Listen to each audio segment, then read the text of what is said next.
Today we're driving the 2021 Volkswagen Atlas. This is an SEL R-Line trim. It has an 8-speed automatic. Our particular vehicle is front-wheel drive, and it has a 276 horsepower V6. With a towing package, it can tow up to 5,000 pounds. We have a pretty roomy and spacious interior with 3 rows. Let's walk you around this thing, show you guys what it's like to drive.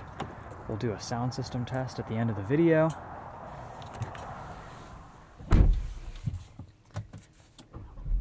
And hopefully just give you guys an idea of what this Atlas has been like to live with the last few days. Pretty typical Volkswagen interior. We have kind of an updated steering wheel, a newer logo, pretty sharp looking in my opinion. A lot of the same cheaper Volkswagen plastics everywhere. For a $45,000 SUV, you get into the higher trim models of this Atlas and it starts to feel a little bit cheap for the price point, but for the base S or SE models, not a bad interior. Those are around the mid-30s. Of course, this being a big SUV, plenty of storage space, lots of cup holders, massive sun visors, and this beautiful panoramic sunroof.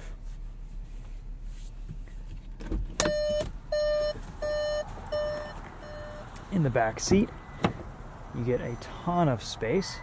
There's rear climate control, lots of headroom. You even get these little privacy window screens right here. And there's even a little bit of room in the third row.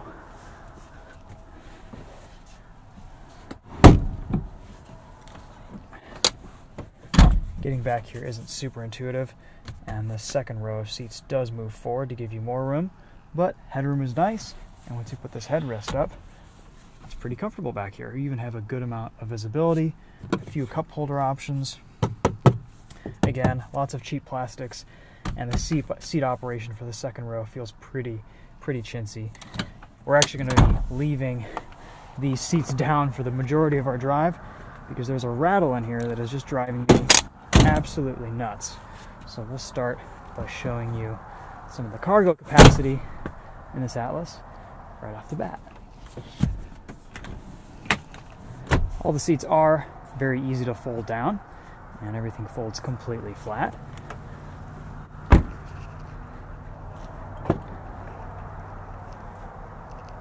Power tailgate works pretty quickly. And Volkswagen has been doing this for quite a while. They give you these cool little cargo compartment organizers, and they work pretty well. They're basically just Velcro, and they do take kind of, over the long term, tear up the fabric here, but they are useful in a pinch.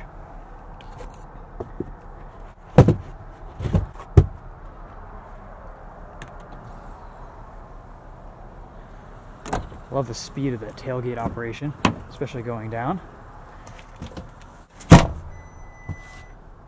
Yeah, lots of room in this Atlas.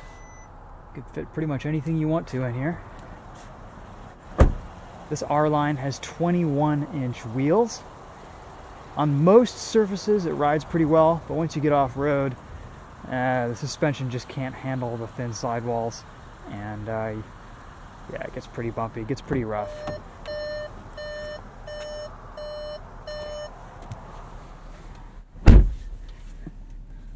Lots of beeping warning me that the engine is running. Alright, so let's take this thing for a drive. Show you guys the reverse camera here. We've got nice lines, very high resolution, nice colors and contrast. The shifter does feel pretty good too. You can switch it into manual mode, and then if you pull back, it'll go into sport mode.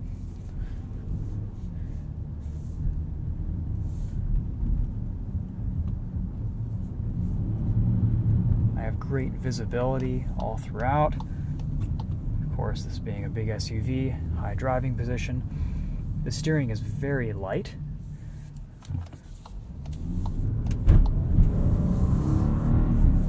I do not like the throttle tuning on this V6 front-wheel drive.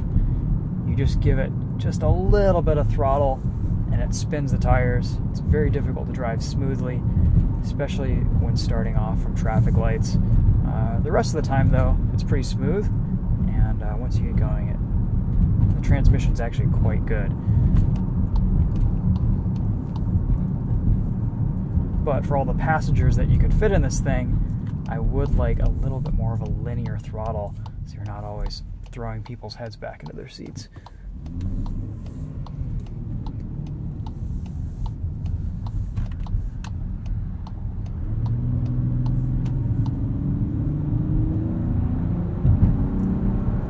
The 8-speed does a really nice job holding gears and allowing you to use the torque from this V6.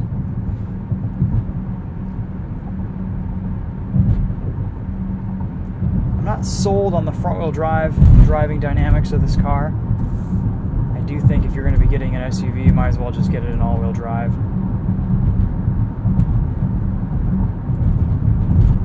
Over rougher pavement, the ride quality is really good, but there is a lot of cabin intrusion over the bumps.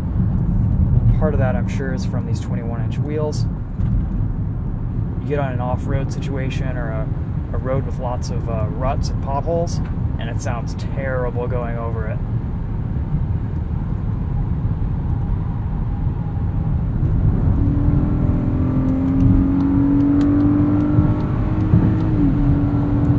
Handling is actually quite good. It's pretty neutral. Feels very light and maneuverable. And this is a nice car to drive in the city. You don't feel like you're driving this huge Larry SUV. For how big it actually is, the dynamics are quite nice, and the ride quality is fantastic. Radar guided cruise control is easy to activate.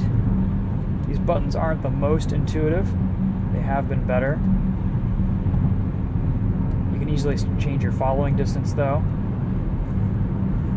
And the radar system does work pretty smoothly.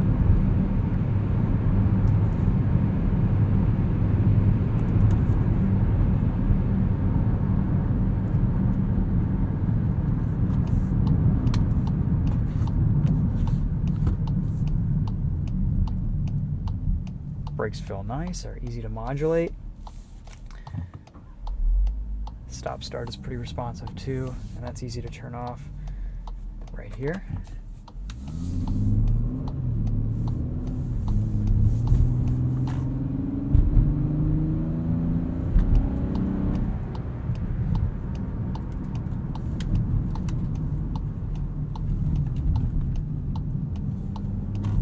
This Atlas does have a pretty impressive turning radius too.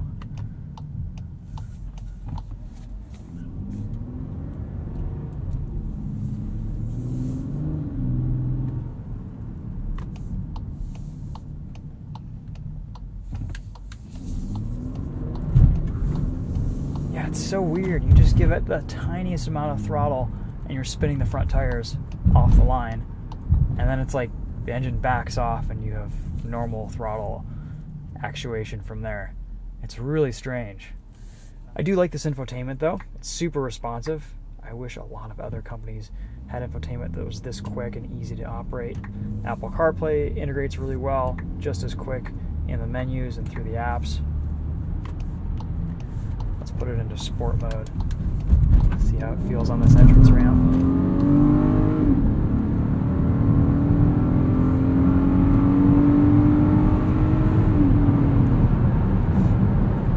This V6 does make good power, and it sounds pretty decent too.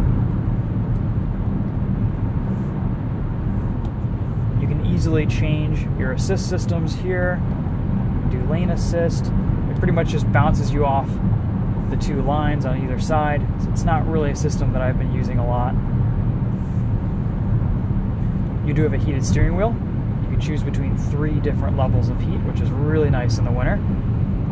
And speaking of the steering wheel, I really like the way it feels. This textured golf ball style pattern on it is really nice in hand. Volkswagen has always done a really nice job with their steering wheels, and this is no exception. The leather feels great, it has a flat bottom. The rim is just the right thickness in hand. If the rest of the interior feels cheap and plasticky, at least your touch points are pretty nice.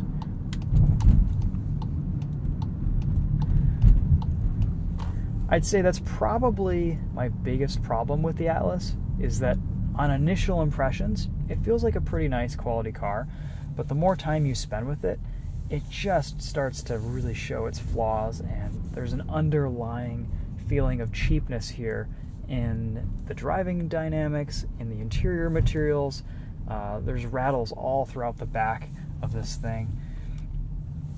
And that's nothing uncommon with Volkswagens that I've driven, is pretty much all of them seem to have a rattle here and there. But this has been pretty excessive this week. Alright guys, well, as many of you know, the best way to get rid of rattles is to just listen to some music. So let's do that. See what the sound system is like in the Volkswagen Atlas.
Sound system is great, no complaints there. It sounds really nice, really beautiful tones, deep bass. It's pretty clear at any volume. Even at lower volume it sounds pretty nice. I think a lot of people will be happy with that bass sound system. Oh, and you can turn off the screen in the center just by pressing the power button, and you can cycle through a few different clocks of your choosing, which is kind of cool. I like that one. There are definitely some high points to this Atlas. The ride quality is fantastic, but then once you start hitting some rougher pavement or rougher bumps or going off-road, the suspension really shows its flaws and just feels very cheap and rough and loud. And, you know, there's a lot of space in here. It's relatively fuel efficient given its size, but I don't think there's really anything here that's class leading or really very compelling at this price point. There are so many other options in this class, and it's so competitive that unless if you just want another Volkswagen, I don't really see that much of a reason to go for an Atlas. It does look really good, and I like the styling, and I think there's a really nice first impression factor here, because it makes a pretty good first impression on you. But then the more time I've spent with it this week, I don't know, I'm just not sold. So probably it's all the rattles that I've been experiencing back there. We haven't listened to them during this drive just because I put the seats down and that fixed the issue. But they've been so bad I don't think I could even focus driving this thing. Alright guys, well I think that's going to sum up the Atlas for me. Not the best Volkswagen I've driven in recent years. I still think the Golf is just the best car VW makes. And everything else is just, I don't know, it's just not the same quality and engineering. And you can definitely feel that in this Atlas. It feels like it's built for the American market, built for US customers, and yeah, the quality just doesn't, it's just not here. So anyway guys, let me know if you have any questions about this in the comments. Thanks for watching. We will see you in the next video. Take care.